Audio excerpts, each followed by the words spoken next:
Hello there everyone, Ashnflash here, and welcome on into a early LEGO DC set review. Today we are looking at set number 76161, and this is the 1989 Batman Batwing, and this has 2,363 pieces and will be available starting on October the 21st for VIP members and November 1st for everyone else, and is retailing for $199 USD and $259.99 Canadian. And this set was actually sent to me by LEGO themselves early because I am a LEGO ambassador, and all the thoughts in this video are my own though. This set is huge. I honestly, I think even when we were looking at the pictures, a lot of people said, oh, it's a smaller scale to the Batmobile.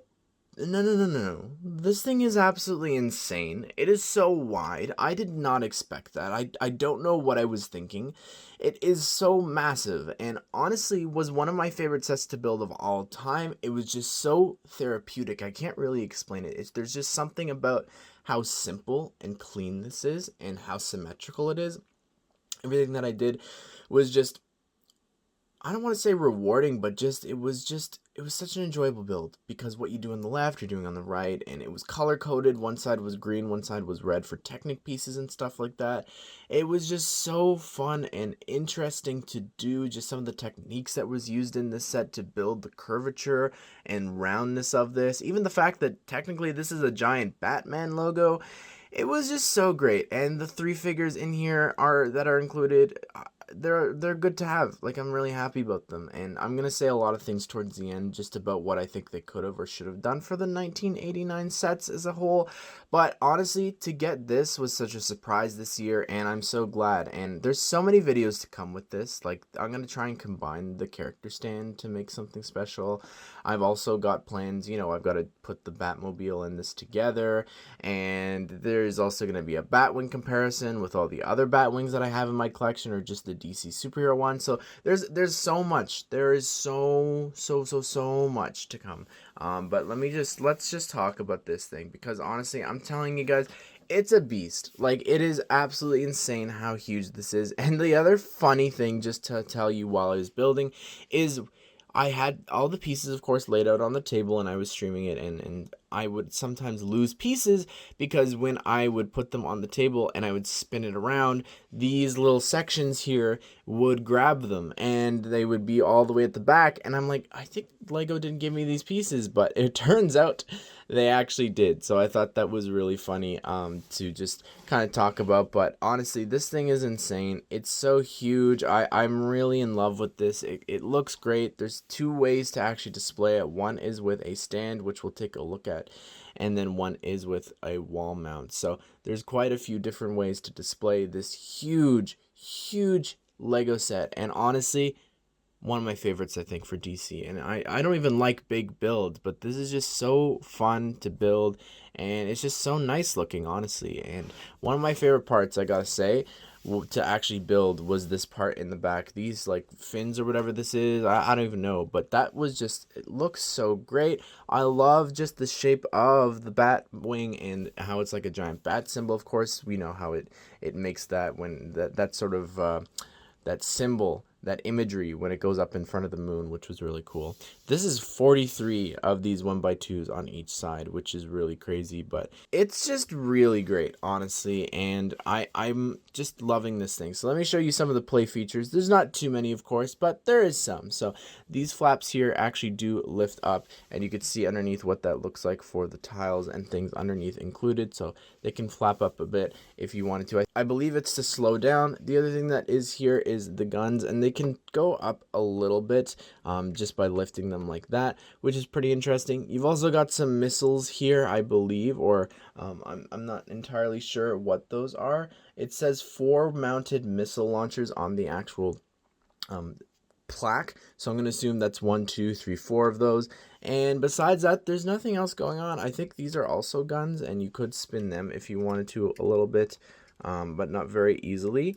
The other thing is as well that I'm a little disappointed about that they didn't try and do anything for was actually right here. I think it would have been really cool if we got some sort of play feature that actually had these move in and close in, because when the Batwing goes and grabs all of the Joker's balloons, I think that would have been a cool play feature to have something here in the front to do that play feature. I'm trying to think. These don't really move. They can go down if you wanted to, but I don't believe they're meant to. But besides that, there's nothing else here that moves. You can actually remove this part here, the cockpit, and then you've got a good look at the seat there. And I'm excited to see, just comparison wise, what that seat looks like to the Batmobile in a separate video. There are a ton of stickers in there, so let's go ahead and let's move over and take a look at that. So here is the cockpit, and it's really great looking, honestly. It looks incredible. I do love just all the detail and all the stickers that you've got going on here. This is very important, which we'll get back to in a second. But all the stickers here we're going to take a closer look at, but I just wanted to give you a look at the actual shape of this before we jump on in. And I just love the seat and everything. I think that looks really cool, and these little driving and steering mechanisms can actually go up and down a little bit. The candle in black looks really cool. I think that was introduced first in the 501st set. So yeah, there's just so much going on here, so many stickers. So let's take a closer look at each of them, and then the thing in the back. So on the inside here, we've got, I don't know, like a speaker or something. You've got some little buttons there, and on the other side, some more buttons, and another sticker there, which is pretty cool. In the front here, this is the thing that bothers me the most, I think, is that there's actually a sticker of the Joker there when he's just standing there and Batman just fires the miniguns at him. So kind of frustrating that there, it's hard to see. I don't know how well it came out there in the video, but that's actually the Joker wearing his hat from the Batmobile set. So that's really frustrating to see. I love all the buttons and little dials and things on the side. That looks so great. Again, should have seen pictures of this before. And then on the other side here, it has one of my favorite things, and that is actually a little sticker there for the Joker's balloons with a little warning sign. So that's pretty cool. They're emitting the gas there, and then a bunch of other dials and things. And the seat, by the way, can lift up if you wanted to, and the headrest can actually go up. But that is very important for the next thing. Also, missed it there, but there are 2 stickers on each side of the main computer there, so that's really, really cool. I love the interior cockpit. And in the back here, we're gonna get to in a little bit, just because that has to do with mounting the set.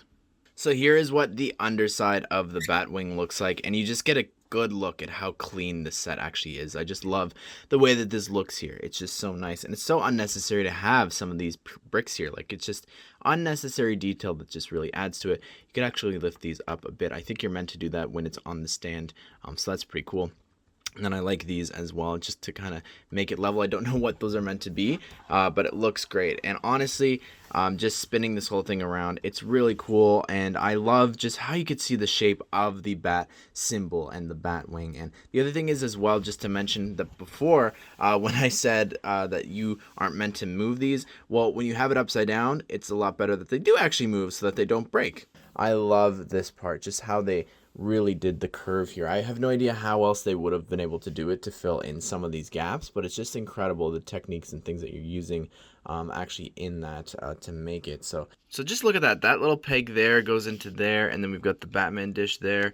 There's an elastic band you could see to hold that in. It's just very complex how this is actually built, and I think that just honestly, it just adds to this. Like, it's just so cool overall just how this curve is made. There's actually 2 holes here, and it's very important. This one in the back is what slides into the stand, and then this here is actually the wall mount, which is the same piece from the LEGO art sets. And here is the Batwing on the stand, and it's really interesting, the angle that it's on, and it just kind of adds to the whole size of and scale of this thing. It's really insane. But let's take a closer look at the stand. And I really love this plaque with that sticker on it. I did my best to put it on. They're so difficult. I tried like 3 times anyways, without any bubbles as well. It just gives you a bunch of information, like every UCS set, which is really cool. But specifically with the weapons, you really see those, as well as the engines in the actual build. So that's really cool. But that is what the whole stand looks like in gray, and I'll have to do a comparison to the Batmobile one, because I believe it's also gray and dark gray, so that's really cool just consistency wise that this stand is the same color. Here we go. This is the figures and the figure stand for this 1989 set, and it is of course the exact same build for the gargoyle, and I think it's meant to be like the cathedral there that they go up in the clock tower, which is really cool. I love the builds for the gargoyles. They're just so unique and so cute. I don't know if the face necessarily works with the binocular pieces, but it's still pretty cool, and you can angle the wings a little bit if you wanted to, but I really like it. It looks really cool. And you've got 3 figures here included. So the 3 figures are Lawrence from the Party Man scene in the museum, Batman, which is the exact same figure from last year, and the Joker here in his mime outfit with a pen in his hand, which is really interesting. But let's take a closer look at all 3 of these figures.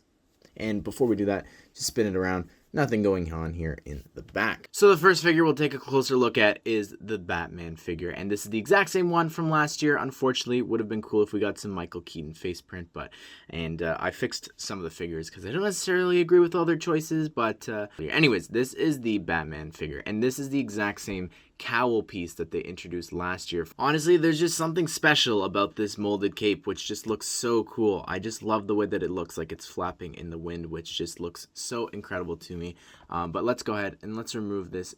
It's stuck on really tight. It's a hard rubber what this is made of, so it just pops on off there, and you could see what it looks like. And on the chest there's like a spot for it to attach, and I just love the printing there. It looks so great. The belt, and I've lifted up the torso a bit, but this face is the same one that we've gotten from 2012, so I really don't like that part of it. And the back has some really cool back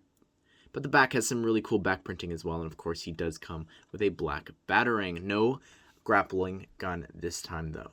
Here is the Mime Joker, and this looks really cool. Not at all from a scene related to the Batwing, but still an incredible variant for Jack Nicholson's Joker.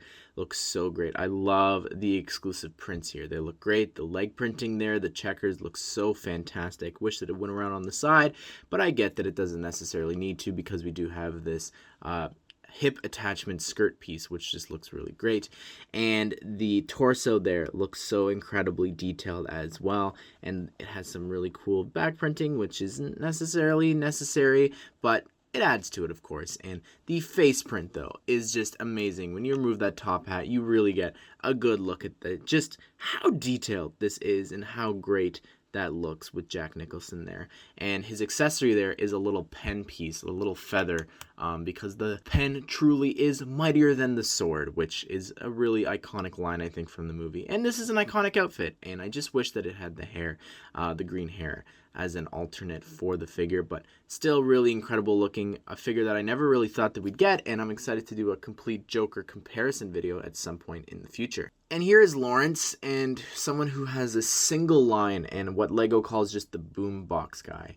And, you know, he doesn't do much. I did a whole community post about this. I've done videos talking about it. It's just so frustrating that it's not Bob, his #1 guy in the set, but the arm printing there looks so great. That is so cool. I can't believe that they put arm printing on a figure here. That looks so cool. It's very rare for DC, but the torso printing there looks great. I love the fur. That looks really cool. And then the Joker face is great. And honestly, the face print's really great, and I'm excited to see like who that's going to be used for in the future. The ghetto box or boom box there, it's pretty cool in gray, and I'm pretty sure that's not very common. I feel like I have that.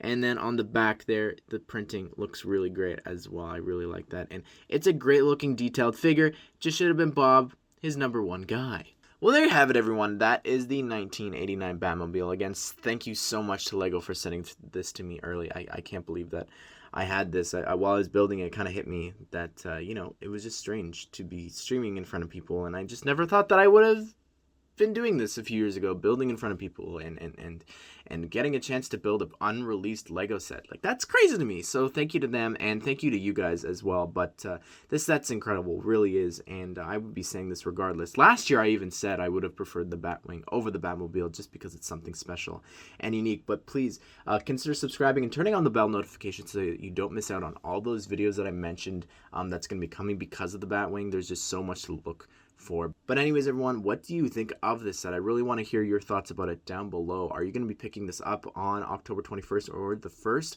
But I hope you guys did enjoy the video, and I hope that you all have a great day. I will see you all in the next one.